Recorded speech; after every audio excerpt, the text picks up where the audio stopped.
policy should be looking like. Thank you. Well, thank you for such a stimulating start, and I guess one thing is for sure, foreign policy is dynamic, and it follows a dynamic agenda. Sometimes I feel you need two Dirkos to handle this agenda. And with that, and without much further ado, Ambassador, may I ask you to, and give you the floor as well. Thank you. Yeah, it should work. Yeah, no, thank you very much. I will try to stick to the text, but I think I'll try to move away from it at the particular stages to sort of engage issues that I regard will help us to understand a number of other things. I think if you really seriously want to locate South African foreign policy in its proper perspective, we need to look at where South Africa stands, how it emerged, and into what kind of international environment that South Africa emerged, and how this environment has been changing, and how South Africa had to adjust its methods of engaging this changing environment. Because for me, as a practitioner, this is what is important, engagement of a changing environment. Because there's one foreign policy in South Africa, guided by one set of principles. How you apply them in a changing environment depends on the nature of the challenges that you have to respond to at a particular time, and where you prioritize those challenges. And therefore, even the characterization of different stages of this evolvement, it has to do with the evolvement of our democracy and how South Africa begins to engage the world, the real world that we are faced with. And it becomes very important to understand some of the guiding elements that you want to use, which will ensure that you remain relevant in the process of engaging issues that are in themselves not shaping up because of what you think and what you decide. These are developments that take place on their own, informed by a number of very complex factors, which you have to unpack so that you can make the right judgment in terms of how you take a position and position yourselves in that process. I would like to start by saying that the international relations environment is characterized by a number of things that you need to take into consideration. First, as the ambassador also observed, it's dynamic. It's a product of ongoing and shifting power realignments. It is turbulent, with a transitional agenda increasingly influence the emergence of new threats and global hotspots. Complex, with multiple state and non-state role players in a multipolar world. Competitive. Nation states engage in intense competition as access to natural resources diminishes, and as the global race to emerge victorious in the clean technology revolution intensifies. Interconnected. The domestic environment is intrinsically linked to the globalized world. There is therefore a need for domestic and foreign policy to converge so that we can serve the purpose for which it has been established. Now, since South Africa emerged as a democracy after 1994, with the first election that took place in this country after a very protracted struggle, which we shouldn't forget, which was sometimes very violent and could have been worse, but also with the opportunities that the changes that were taking place in the world provided, where there was less emphasis at that particular time on military solutions, but to peaceful resolution of conflicts. A particular agenda for peace was placed at the UN by the Secretary General, then Boutros Ghali, which guided the international community in terms of how to begin to respond and engage the changes that have taken place, particularly after the fall of the Berlin Wall. In the same way, Africa has taken a position in its summit in 1994, in a landslide declaration on the contemporary changes that are taking place in the world and how Africa must reposition itself. This is the situation that South Africa emerged into. And therefore, we had to begin to shape our own foreign policy on the basis of the reality of the world that we are confronted with, not what we thought or what we wanted the situation to be. There was a real world out there ready to engage or continue to engage South Africa. And therefore, there are a number of things that we had to do. We were partly, as liberation movement, responsible for the isolation of the South African regime internationally. And with our emergence as a democracy, we had to re-engage the world, and then re-engage the world differently. A world that was beginning to look at this success story in a different way, rather than some of the labels that were bandied around, which made it impossible for engagement to happen. So we have to begin to look at that, look at the partnerships that existed with the apartheid regime, the partnerships that we had formed ourselves as liberation movement, how to ensure that out of that we can build a formidable basis for interacting with the world on a number of issues and alliances that we can be able to get involved with, and in ensuring that we can all, in South Africa, we can contribute to a safer and secure world, which was the main agenda and topic of the time after the Cold War, how to make the world a safe place. We emerged into that situation, and therefore we have to take all those factors into consideration. First, of course, it started with the African continent. We had to join the Organization of African Unity because that's where African issues are discussed and become formally a member. We took our place in the OAU at a time when the OAU was transforming and beginning to look at the changes that were taking place in the world and how to respond. We entered the fray at that particular moment.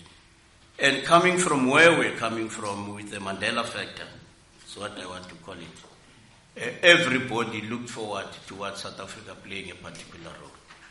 Part of the dilemma that was beginning to face us was, are we going to say we are going to shape our policies or engage the world on the basis of expectation of others only, or on the basis of what we believe is the correct thing to do as a responsible international citizen, given the past history of this country?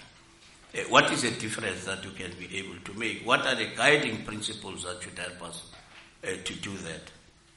We had to get involved in very intense debates and discussions to find the best possible ways on how to begin to deal with some of these challenges. And of course, we were not acting alone, and we knew that as we had the experience of engaging many international processes and the players who were there in that international process, and also the anti-apartheid forces with whom we had worked on the very same number of issues and challenges that we're confronting the world, as to how best we can begin, along with them, to move in a particular direction and ensure that South Africa gets reintegrated into the world as a result of the isolation arising out of the apartheid policies of this country. So those were the challenges, and that was a situation that South Africa had emerged into. Of course, this had made us to begin to think as to what then is it that we're supposed to be doing, on the basis of expectations that were out there, but also on the basis of our own policy thinking and discussions in terms of how we think we should be playing our role in the international community. We then, of course, had to define our priorities, and first we defined Africa as our first priority, but the region where we come from, because that regional environment which has been, and the forces in that region and the countries in the region have been part and parcel of the struggle towards the eradication of the apartheid regime, in the forefront of that as the frontline states, but at the same time having suffered, but together having to rebuild the region. So the region became our first priority. 2, Africa. Because Africa was completely isolated from South Africa. People who were holding African passports had a very interesting stamp in their passports, eligible for all countries, to travel to all countries except South Africa. So Africans were not coming here, except those who were sometimes invited in the dark of night, except those for political reasons, except those who were in our region, who were part of our history, intrinsically linked to our own development. Because as South Africans, we should not forget that we've got this strong economy that we are boasting about, that was built on the blood and sweat and the backs of the people of this region through migrant labor and other things. And therefore this wealth that we've built together, and largely in sectors like mining, where people who came from the region were conscripted into coming to do this work, in the majority of cases, it is something that we have to take into consideration, so that at the end we should use these economic assets that were built in that process for the benefit of the region, in cooperation with the region, because we also had come to the conclusion that we cannot be an island of prosperity in a region that is faced with very serious challenges, part of which were as a result of the aggressive posture and attacks of the apartheid regime on the very region itself. That was number one. But of course, looking at the continent, as I indicated, a lot had to do with how we begin to shape and position ourselves on engaging the continent. We had to take up membership in some of the multilateral institutions of the continent, so that we can be able to, together in partnership with the continent, begin to contribute towards shaping a common destiny for this continent. And that's why the priority of Africa. But we also did not end up there. There was a reality of the developed countries and the relations that existed between those countries and South Africa on trade and other issues. So we had to continue to engage with the European Union and some of the other partners to try and realign those relationships. You can call it North-South engagement, but also South-South engagement. How do we build coherence and solidarities with countries of the South? What are the existing mechanisms that will allow us to do that? We became a member of the non-aligned movement. We became the member of G77, precisely because of our developmental status. But we were faced with dilemmas on certain multilateral institutions, like, for instance, the WTO, where South Africa is classified as a highly developed country because that's the status the apartheid regime fought for. And today we find ourselves at a very serious disadvantage on certain issues, precisely because of that particular status. It is very difficult to unravel. The United Nations, to the same reason, particularly when it comes to assessment and peacekeeping, was still assessed as a highly developed country.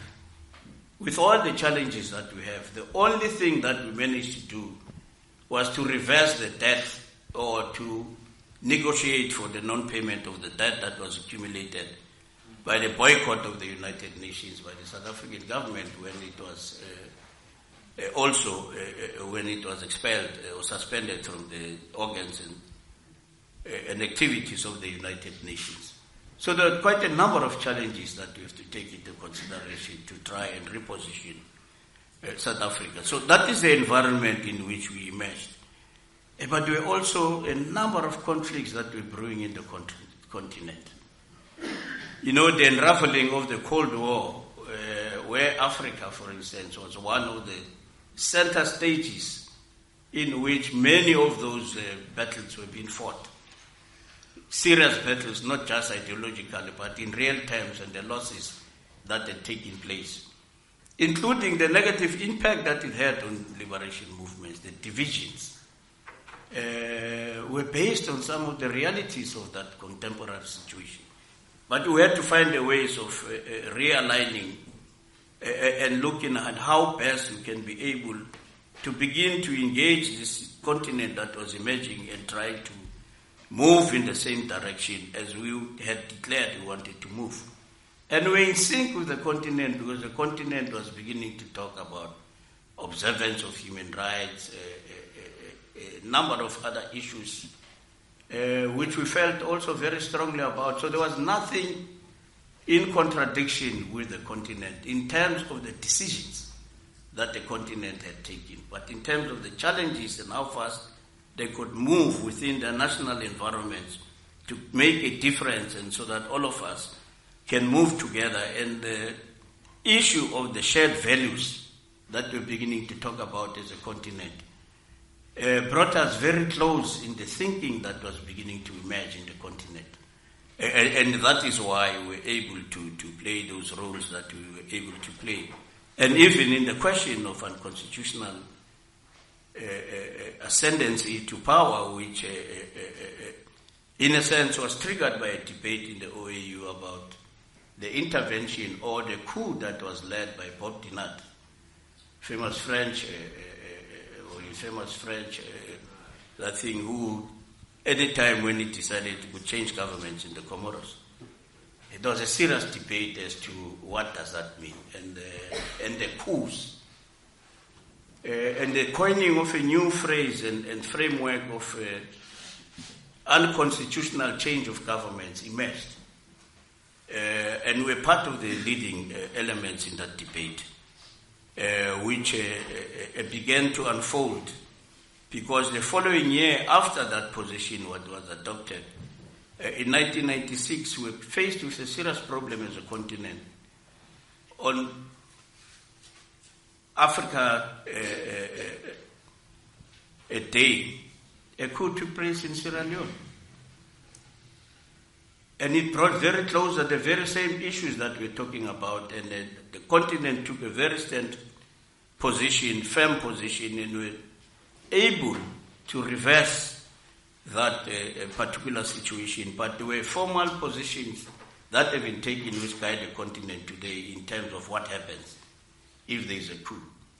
But also, part of the reality that we have to accept is that those who are responsible, when they are caught, they find ways and means of trying to move around and avoid the pressures that are imposed on them. We can give you several examples. So it's not just a static, dry, operational issue. It can have certain serious problems, like the situation that we're facing in Central African Republic.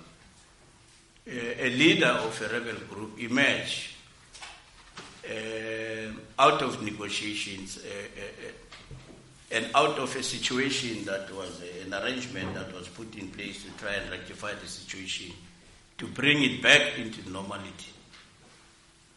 He takes advantage of the situation that was there, council that was being established, manipulates it, populates it with his own people, gets re-elected as the president of that country when the AU and the region had not recognized him as such, as actually even put sanctions on him.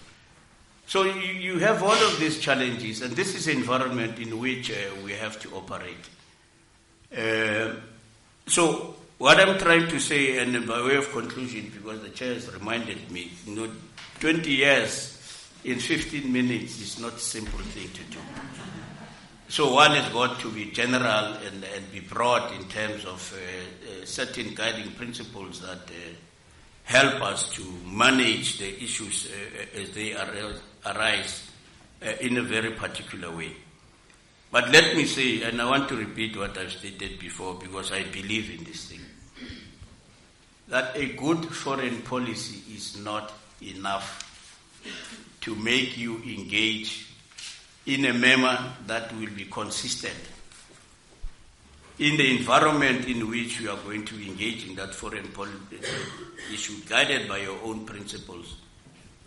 You've got to negotiate with others. The resolutions of the United Nations are negotiated texts, and you have to pay a particular attention to each letter and phrase and full stop and comma, because you can get caught up.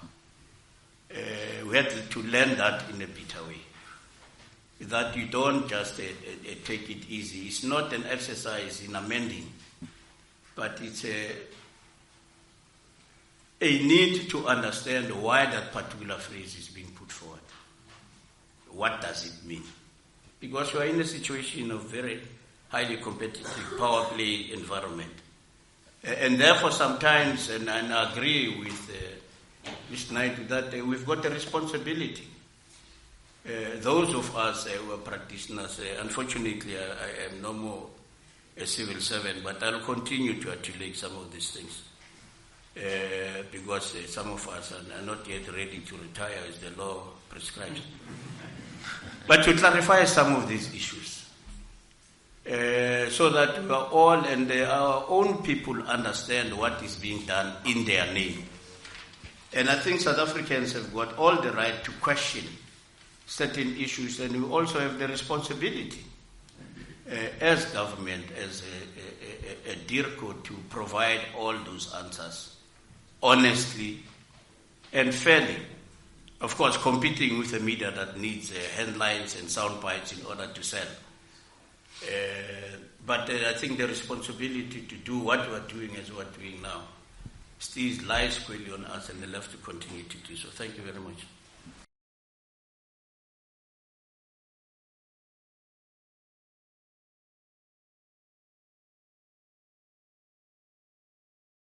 Thank you so much, Ambassador. And so here we are, two excellent presentations of 20 years of South African foreign policy packed in 2 times 20 minutes. Thank